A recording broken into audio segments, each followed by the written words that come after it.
I'd be home by 9. Hell, I tell her that most of the time. Whoa, baby, don't know, won't hurt her too much.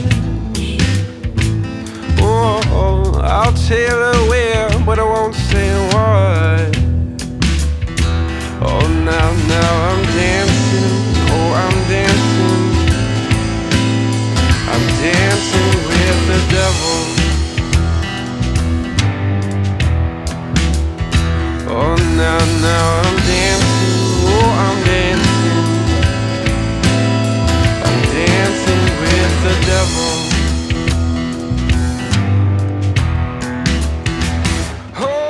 Hello and welcome to Otter Creek and Rio Grande.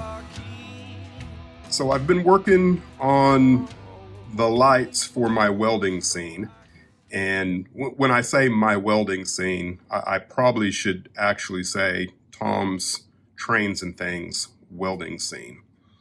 When I originally had the idea to put a welding scene on the layout, I had not actually seen Tom's videos on the welding scene, and I believed I could do it with LCC, and you know, there might be a way to get some kind of welding effect with LCC, but going with an Arduino and a sketch that works specifically with LEDs was definitely a smarter way to go. So that's what I chose to do.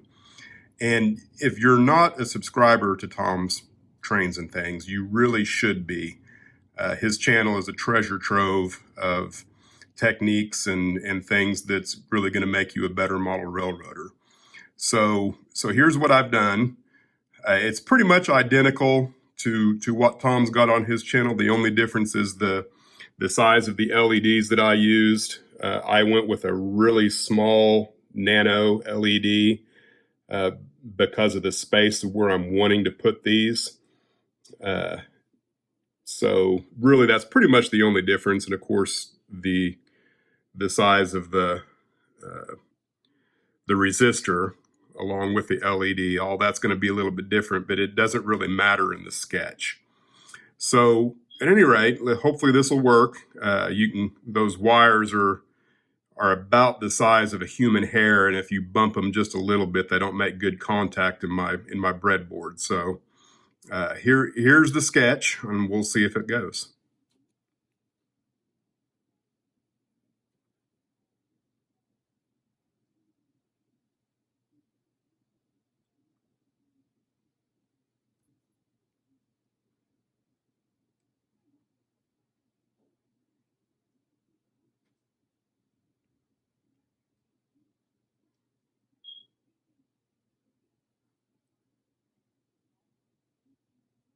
I've currently got it set up to where it will repeat 5 times.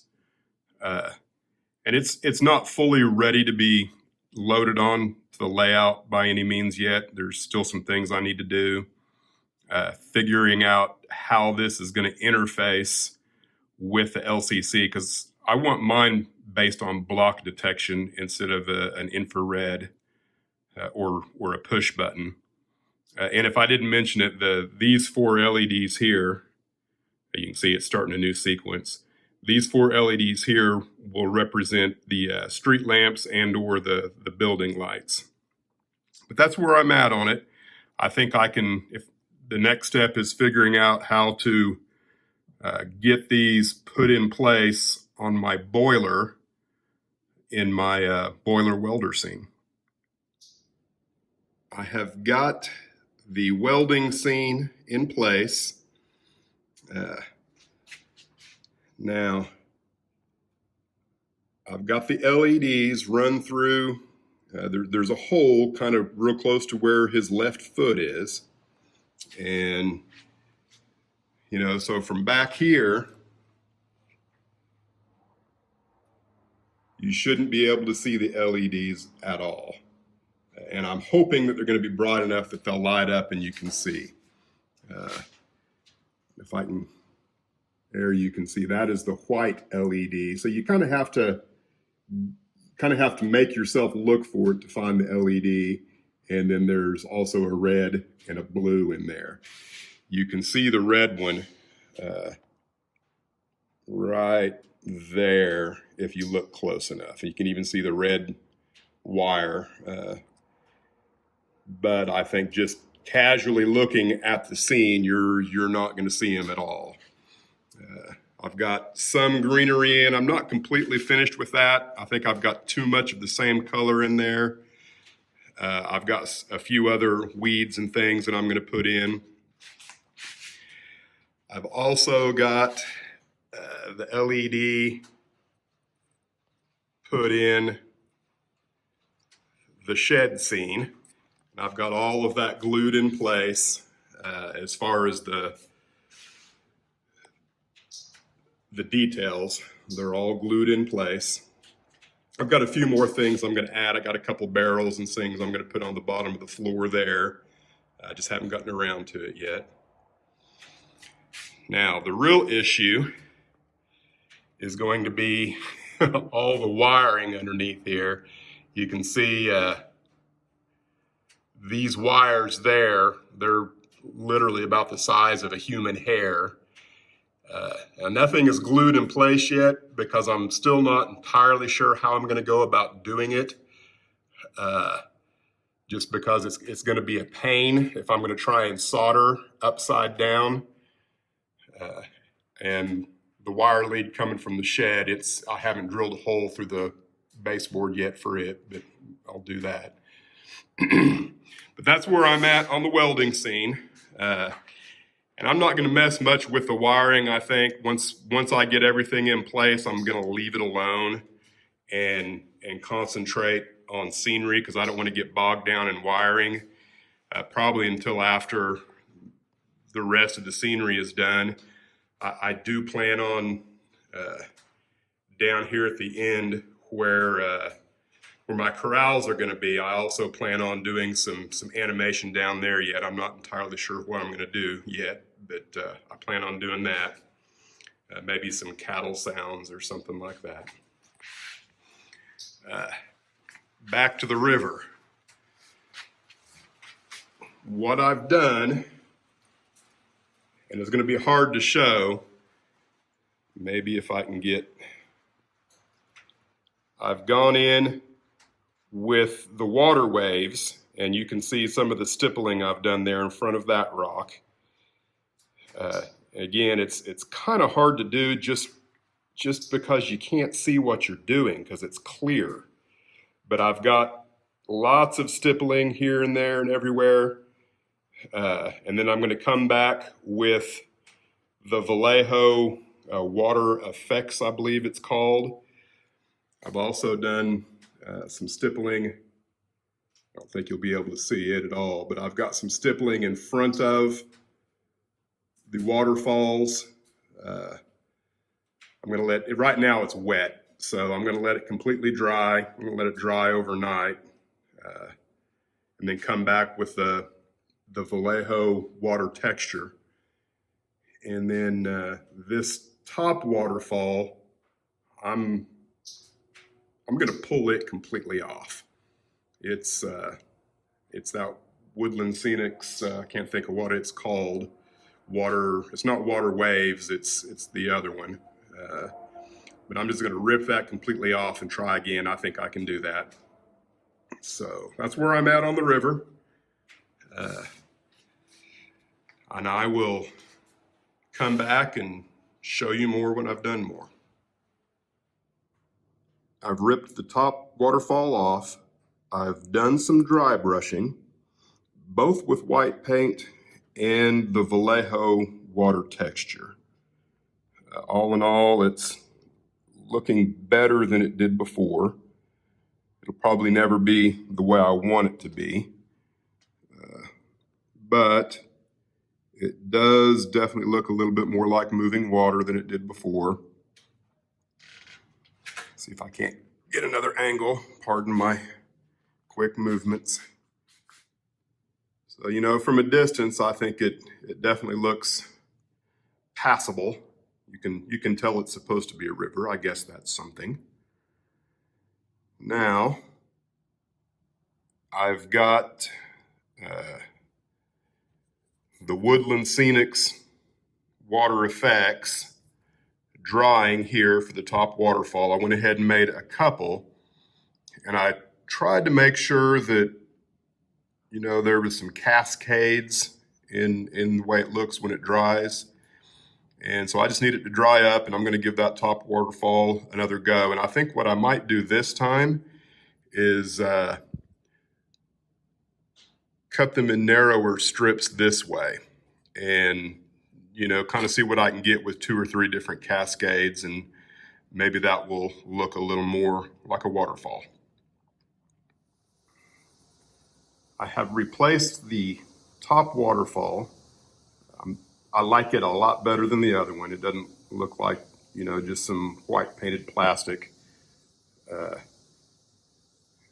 only thing I don't like about it is that that left edge there is coming straight down like someone used a ruler to cut it with. So that looks a little unnatural. I can probably go back in and do something a little different there.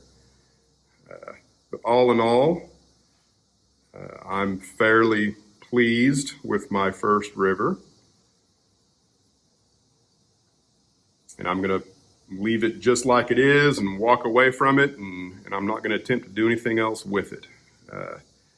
So I think the only thing I really have left to do is I might do a little more groundwork here underneath the trees, maybe some more deadfall, maybe some more bushes. I haven't quite decided yet. But and I don't know whether I'm going to glue the trees in or not yet, because I'm thinking I might want to actually work on the backdrop before I permanently put the trees in, because I might want to move the backdrop back and forth a few times just to kind of see how it's interfacing with the height of the layout and whatnot. I did add a few more things to the welding scene. Let's see. I think in my last segment, I think all I had really done was these here, which this is a Martin Welberg Type F Low Bush, I believe. And what I've done since is I've added these little tufts of grass, and these are buffalo grass, I believe. I can't quite remember who makes these. They might be Silfor. I don't remember. And then I've got this over here. I believe that's a Type C bush, maybe. And it's kind of a medium size, and they come in various different colors. And I also can't remember if I'd had the goldenrod added in or not last time, but this is what they call goldenrod. I think it's also a Silfor product. And I still have a few more things I'm going to do, of course. I gotta hide this, but I still think I might want to be able to take this out one more time, probably before I'm finished with the welding lighting project. So I may just walk away from this as well for a while. But if you're curious about these products, this is I think this is the Type F Low. Yeah, Type F Low Bush. Type F Low Bushes. And you just go in with a pair of tweezers and pull some of that up off of there, and it just looks like low bushes, or maybe tall meadow, I guess you could say. This is the buffalo grass, and it's, you know, comes pre-packaged where all you have to do is grab it with some tweezers and put it where you want it. You can peel them off individually, or you can peel them out in large chunks, and they come in a real nice, natural, random pattern when you do that. This is the Type A bush, which I believe is the medium-sized. Again, they come in all different types and colors. And then this is This is the Type C. This is the taller bush. I haven't really found a place yet to put that yet because it is so tall. I haven't really found a place where that looks natural yet. And then the goldenrod, again, I think this is Silfor. And you just cut a chunk of that out with scissors, and you can either cut it in half again, or you can fold it in half and get a large, I don't know, sunflower is kind of what they look to me like, but they call it goldenrod. But there it is. This is the video for this week. Hopefully I'll have another one up this month. But, I'm fairly pleased with the scene. And I'm getting real close to maybe building the next building. I think the next actual structure I build will be that right there. I believe that's A and B feeders. I think it's a Bantam Model Works kit. I can't really remember. But I'm fairly happy with it. Oh, it feels so damn good, good, good. It feels so damn good, good, good. It feels so damn good. Oh, it feels so damn good, good, good. It feels so damn good, good, good. It feels so damn good.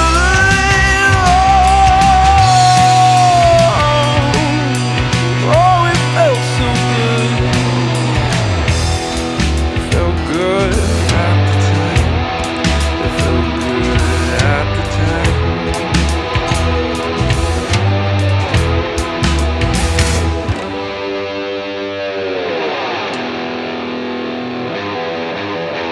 That's gonna be the one. There's no way I can do that twice. Okay.